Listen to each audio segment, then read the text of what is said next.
Un viejo que leía novelas de amor. Luis Sepúlveda. Capítulo tercero. Antonio José Bolívar Proaño sabía leer, pero no escribir. A lo sumo, conseguía garrapatear su nombre cuando debía firmar algún papel oficial, por ejemplo, en época de elecciones, pero como tales sucesos ocurrían muy esporádicamente, casi lo había olvidado. Leía lentamente, juntando las sílabas, murmurándolas a media voz como si las paladeara, y al tener dominada la palabra entera la repetía de un viaje. Luego hacía lo mismo con la frase completa, y de esa manera se apropiaba de los sentimientos e ideas plasmados en las páginas. Cuando un pasaje le agradaba especialmente, lo repetía muchas veces, todas las que estimara necesarias para descubrir cuán hermoso podía ser también el lenguaje humano. Leía con ayuda de una lupa, la segunda de sus pertenencias queridas. La primera era la dentadura postiza.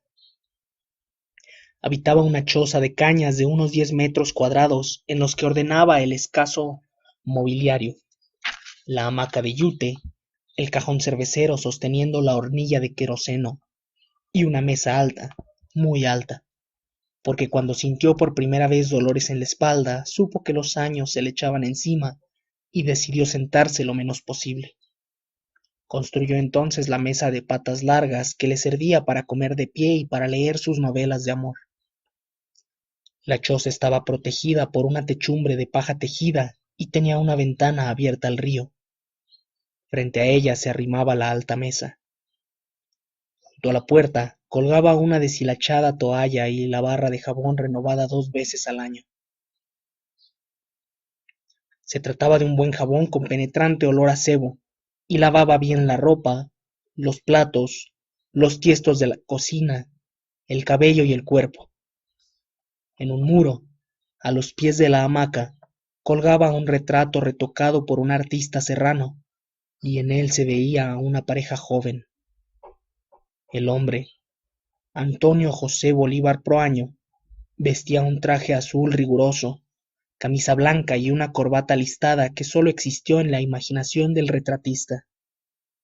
La mujer, Dolores Encarnación del Santísimo Sacramento Estupiñano Tábalo, vestía ropajes que sí existieron y continuaban existiendo en los rincones porfiados de la memoria, en los mismos donde se embosca el tábano de la soledad.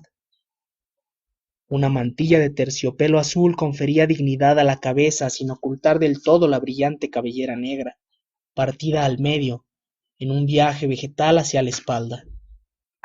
De las orejas dependían zarcillos circulares dorados, y el cuello lo rodeaban varias vueltas de cuentas también doradas. La parte del pecho presente en el retrato enseñaba una blusa ricamente bordada a la manera otavaleña, y más arriba la mujer sonreía con una boca pequeña y roja. Se conocieron de niños en San Luis, un poblado serrano aledaño al volcán Imbambura.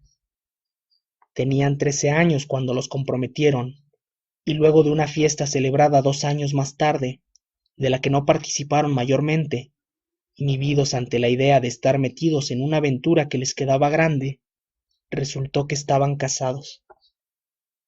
El matrimonio de niños vivió los primeros 3 años de pareja en casa del padre de la mujer, un viudo, muy viejo, que se comprometió a testar en favor de ellos a cambio de cuidados y de rezos.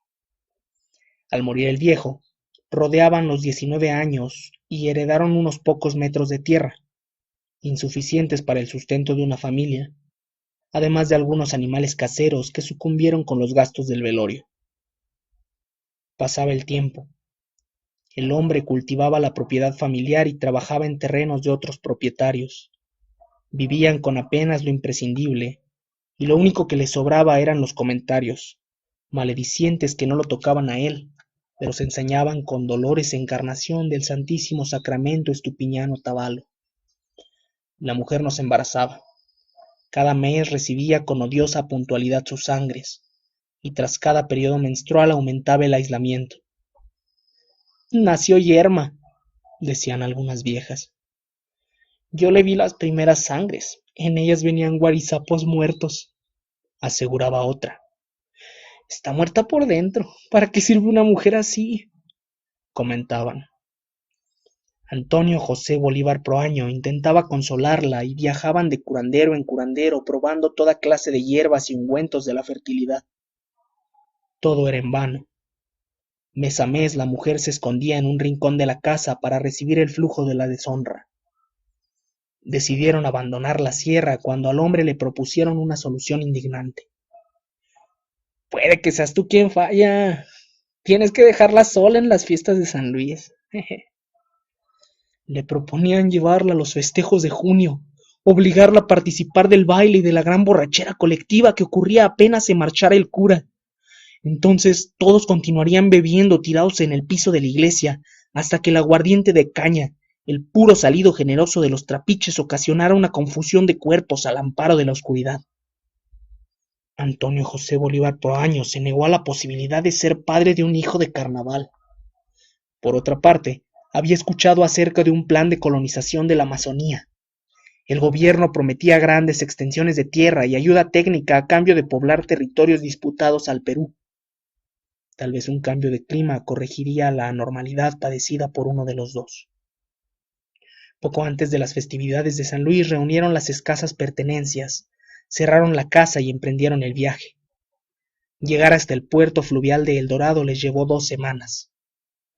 Hicieron algunos tramos en bus, otros en camión, otros simplemente caminando, cruzando ciudades de costumbres extrañas, como Zamora o Loja, donde los indígenas saragurus insisten en vestir de negro, perpetuando el luto por la muerte de Atahualpa. Luego de otra semana de viaje, esta vez en canoa, con los miembros agarrotados por la falta de movimiento, arribaron a un recodo del río.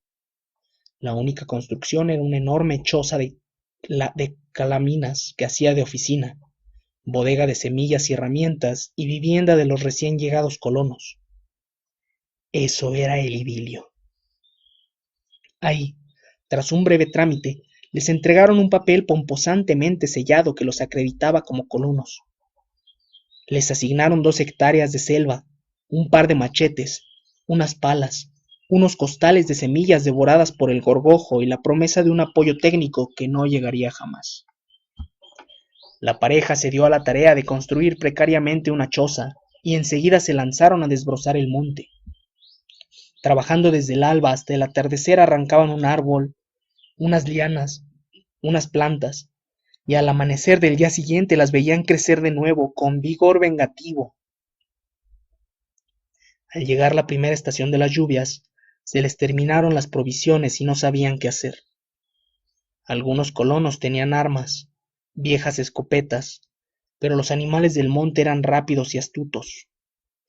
Los mismos peces del río parecían burlarse saltando frente a ellos sin dejarse atrapar.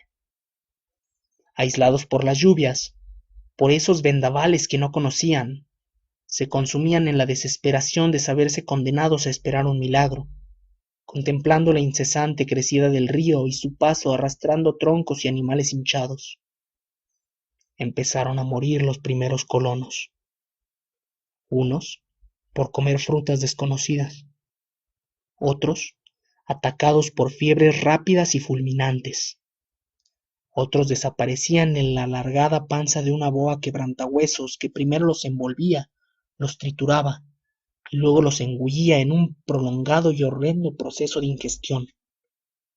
Se sentían perdidos, en una estéril lucha con la lluvia que en cada arremetida amenazaba con llevarles la choza, con los mosquitos que en cada pausa del aguacero atacaban con ferocidad imparable, adueñándose de todo el cuerpo, picando, succionando, dejando ardientes ronchas y larvas bajo la piel, que al poco tiempo buscarían la luz abriendo heridas supurantes en su camino hacia la libertad verde, con los animales hambrientos que merodeaban en el monte, poblándolo de sonidos estremecedores que no dejaban conciliar el sueño, hasta que la salvación les vino con el aparecimiento de unos hombres semidesnudos, de rostros pintados con pulpa de achiote y adornos multicolores en las cabezas y en los brazos. Eran los shuar, que compadecidos se acercaban a echarles una mano. De ellos aprendieron a cazar, a pescar, a levantar chozas estables y resistentes a los vendavales, a reconocer los frutos comestibles y los venenosos, y sobre todo, de ellos aprendieron el arte de convivir con la selva. Pasada la estación de las lluvias, los shuar les ayudaron a desbrozar laderas de monte, advirtiéndoles que todo eso era en vano. Pese a las palabras de los indígenas, sembraron las primeras semillas, y no les llevó demasiado tiempo descubrir que la tierra era débil. Las constantes lluvias la lavaban de tal forma que las plantas no recibían el sustento necesario y morían sin florecer, de debilidad o devoradas por los insectos. Al llegar la siguiente estación de las lluvias, los campos tan duramente trabajados se deslizaron ladera abajo con el primer aguacero. Dolores Encarnación del Santísimo Sacramento Estupiñán Otavalo no resistió el segundo año y se fue en medio de fiebres altísimas, consumida hasta los huesos por la malaria. Antonio José Bolívar Proaño supo que no podía regresar al poblado serrano. Los pobres lo perdonan todo, menos el fracaso. Estaba obligado a quedarse, a permanecer acompañado apenas por recuerdos. Quería vengarse de aquella región maldita, de ese infierno verde que le arrebatara el amor y los sueños. Soñaba con un gran fuego, convirtiendo la Amazonía entera en una pira. Y en su impotencia descubrió que no conocía tan bien la selva como para poder odiarla. Aprendió el idioma shuar participando con ellos de las cacerías. Cazaban dantas, guautuzas, capibaras, saínos, pequeños jabalíes de carne sabrosísima, monos, aves y reptiles. Aprendió a valerse de la cerbatana, silenciosa y efectiva en la caza, y de la lanza frente a los veloces peces. Con ellos abandonó sus pudores de campesino católico. Andaba semidesnudo y evitaba el contacto con los nuevos colonos que lo miraban como a un demente. Antonio José Bolívar Proaño nunca pensó en la palabra libertad, y la disfrutaba a su antojo en la selva.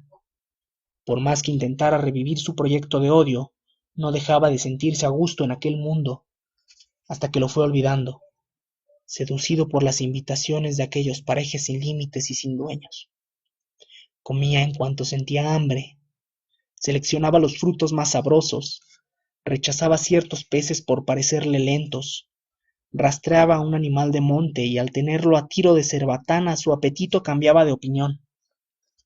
Al caer la noche, si deseaba estar solo se tumbaba bajo una canoa, y si en cambio precisaba compañía buscaba a los shuar. Estos lo recibían complacidos. Compartían su comida, sus cigarros de hoja, y charlaban largas horas escupiendo profusamente en torno a la eterna fogata de 3 palos. ¿Cómo somos?, le preguntaban. Simpáticos, como una manada de micos, habladores como los papagayos borrachos y gritones como los diablos. Los shuar recibían las comparaciones con carcajadas y soltando sonoros pedos de contento. Allá de donde vienes, ¿cómo es? Frío. Las mañanas y las tardes son muy heladas. Hay que usar ponchos largos, de lana y sombreros. Por eso apestan. Cuando cagan ensucian el poncho. No. Bueno, a veces pasa. Lo que ocurre es que con el frío no podemos bañarnos como ustedes cuando quieren. ¿Los monos de ustedes también llevan poncho? No hay monos en la sierra. Tampoco saínos. No cazan las gentes de la sierra. ¿Y qué comen entonces? Lo que se puede. Papas, maíz, a veces un puerco o una gallina para las fiestas, o un cuy en los días de mercado. ¿Y qué hacen si no cazan? Trabajar, desde que sale el sol hasta que se oculta. ¡Qué tontos, qué tontos!, sentenciaban los shuar. A los 5 años de estar allí supo que nunca abandonaría aquellos parajes. 2 colmillos secretos se encargaron de transmitirle el mensaje. De los shuar aprendió a desplazarse por la selva pisando con todo el pie, con los ojos y los oídos atentos a todos los murmullos y sin dejar de balancear el machete en ningún momento. En un instante de descuido lo clavó en el suelo para acomodar la carga de frutos, y al intentar asirlo nuevamente sintió los colmillos ardientes de una X entrando en su muñeca derecha. Alcanzó a ver el reptil, de 1 metro de largo, alejándose, trazando X en el suelo, de ahí le viene el nombre, y él actuó con rapidez. Saltó blandiendo el machete en la misma mano atacada y lo cortó en varias lonchas, hasta que la nube de veneno le tapó los ojos. A tientas buscó la cabeza del reptil, y sintiendo que se le iba la vida, marchó en pos de un caserío shuar. Los indígenas lo vieron venir tambaleándose. Ya no conseguía hablar, pues la lengua, los miembros, todo el cuerpo estaba hinchado de forma desmesurada. Parecía que iba a reventar de un momento a otro, y alcanzó a enseñar la cabeza del reptil antes de perder el conocimiento.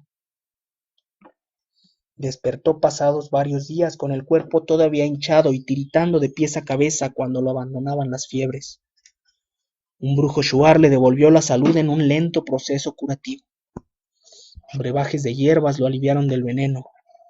Baños de ceniza fría atenuaron las fiebres y las pesadillas, y una dieta de sesos, hígados y riñones de mono le permitió caminar al cabo de 3 semanas.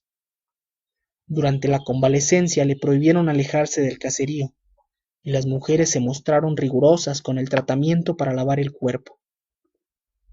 Todavía tienes veneno dentro. Tienes que botar la mayor parte y dejar solo la porción que te defenderá de nuevas mordeduras. Lo atosigaban con frutos jugosos, aguas de hierbas y otros brebajes hasta hacerle orinar cuando ya no lo deseaba.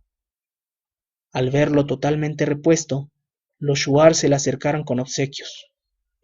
Una nueva cerbatana, un atado de dardos, un collar de perlas de río, un cintillo de plumas de tucán, palmoteándolo hasta hacerle comprender que había pasado por una prueba de aceptación determinada nada más que por el capricho de dioses juguetones, dioses menores, a menudo ocultos entre los escarabajos o entre las candelillas, cuando quieren confundir a los hombres y se visten de estrellas para indicar falsos claros de selva.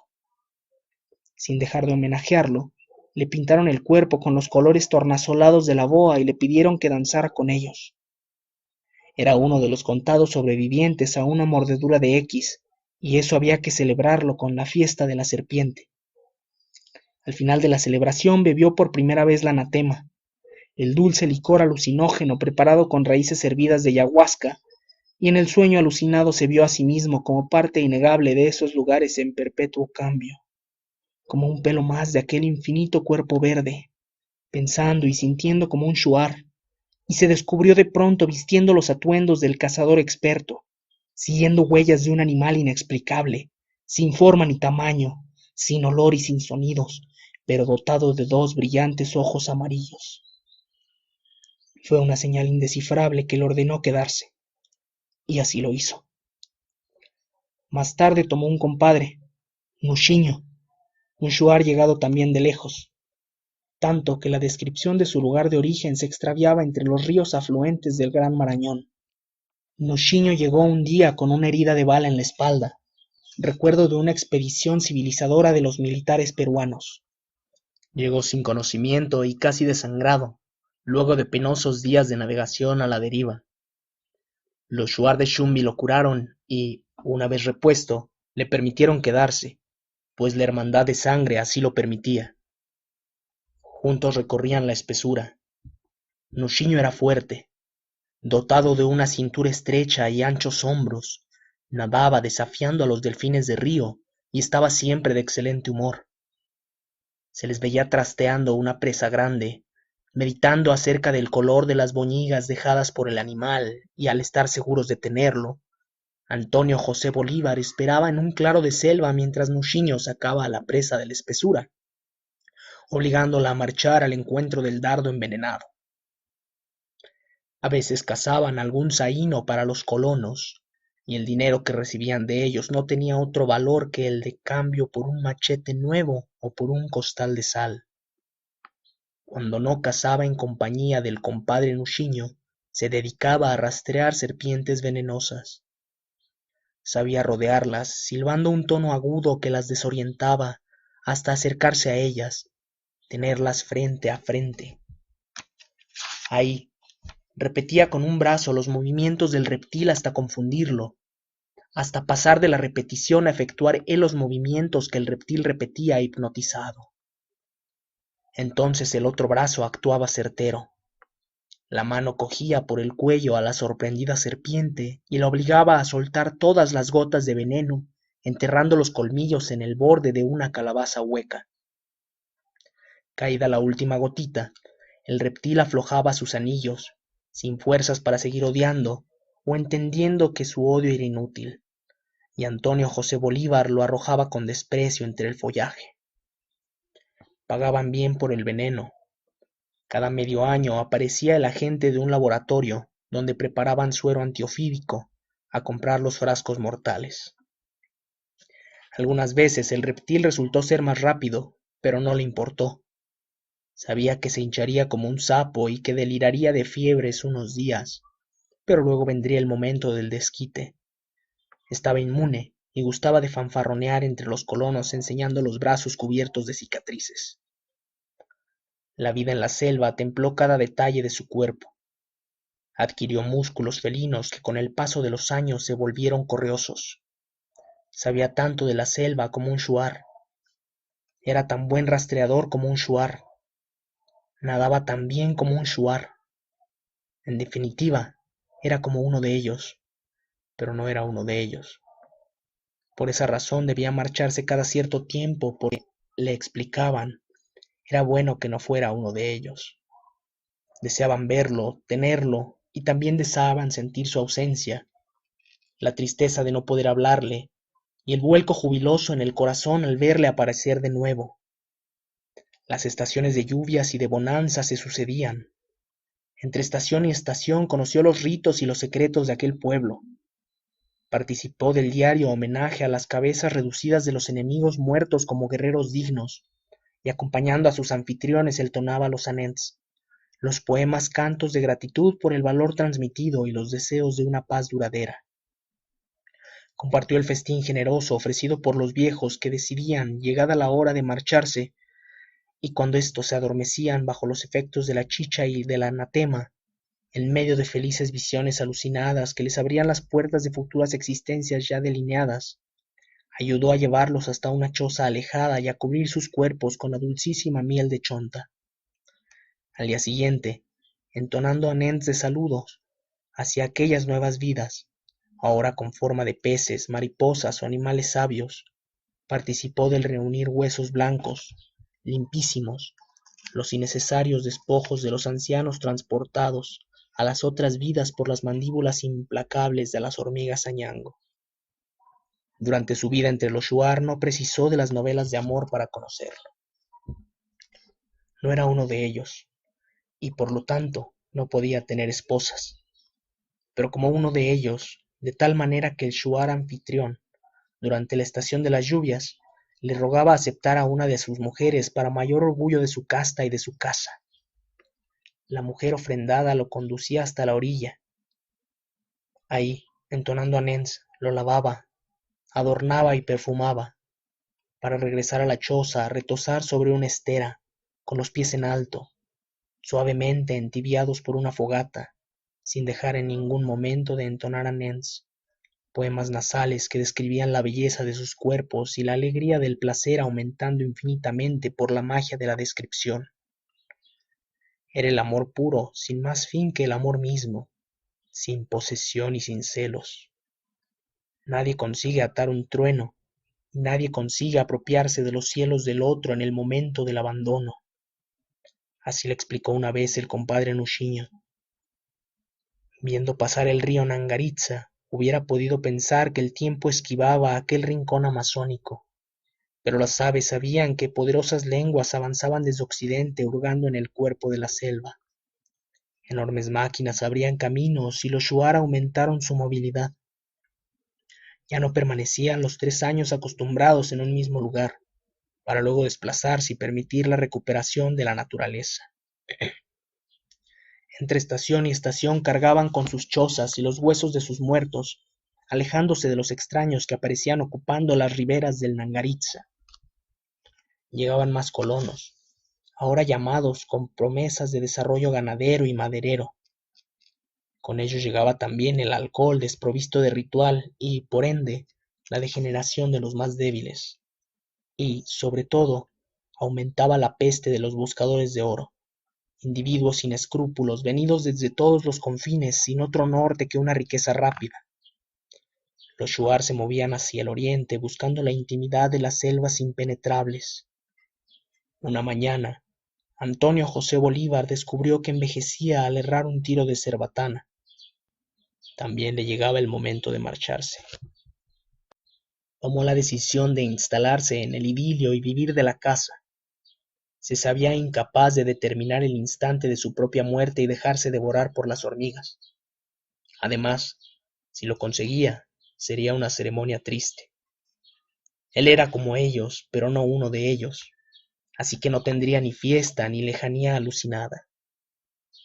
Un día, entregado a la construcción de una canoa resistente, definitiva, escuchó el estampido proveniente de un brazo de río, la señal que habría de precipitar su partida.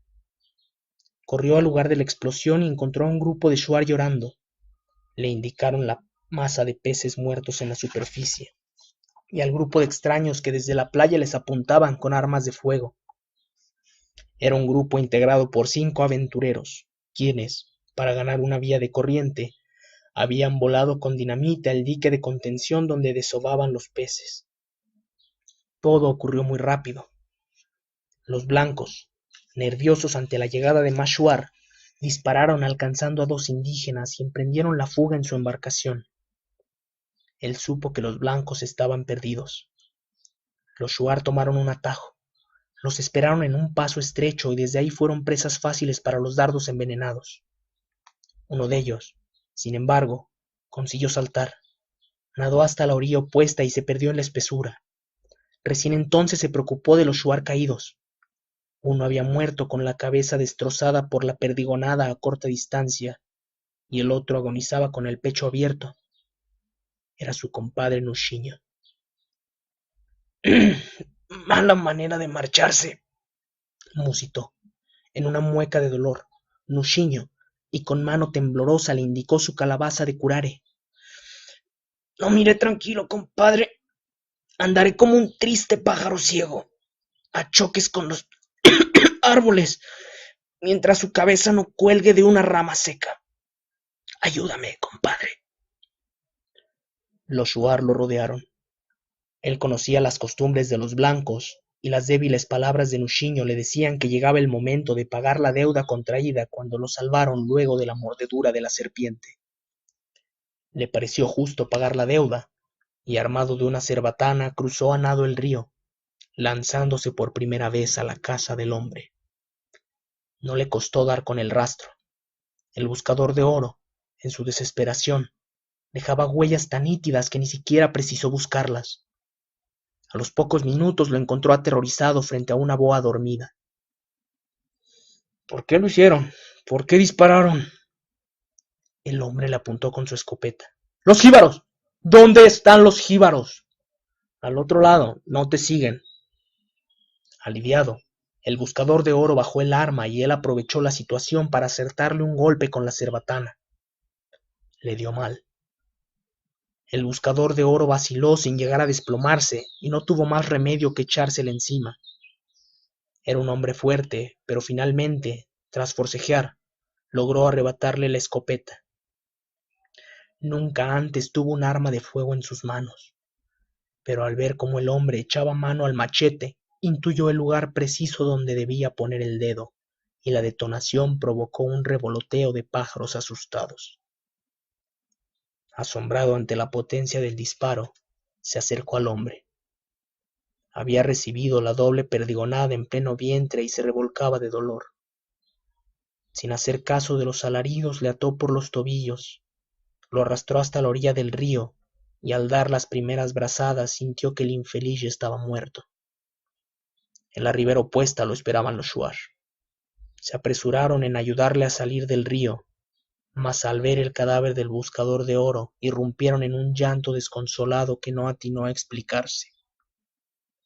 No lloraban por el extraño, lloraban por él y por Nuchiño. Él no era uno de ellos, pero era como uno de ellos. En consecuencia, debió ultimarlo con un dardo envenenado, dándole antes la oportunidad de luchar como un valiente. Así, al recibir la parálisis del curare, todo su valor permanecería en su expresión, atrapado para siempre en su cabeza reducida, con los párpados, nariz y boca fuertemente cosidos para que no se escapase. ¿Cómo reducir aquella belleza, aquella vida detenida en una mueca de espanto y de dolor? Por su culpa, Nushinho no se iría. Nushinho permanecería como un papagayo ciego, dándose golpes contra los árboles, ganándose el odio de quienes no lo conocieron al chocar contra sus cuerpos, molestando el sueño de las boas dormidas, ahuyentando las presas rastreadas con su revoloteo sin rumbo.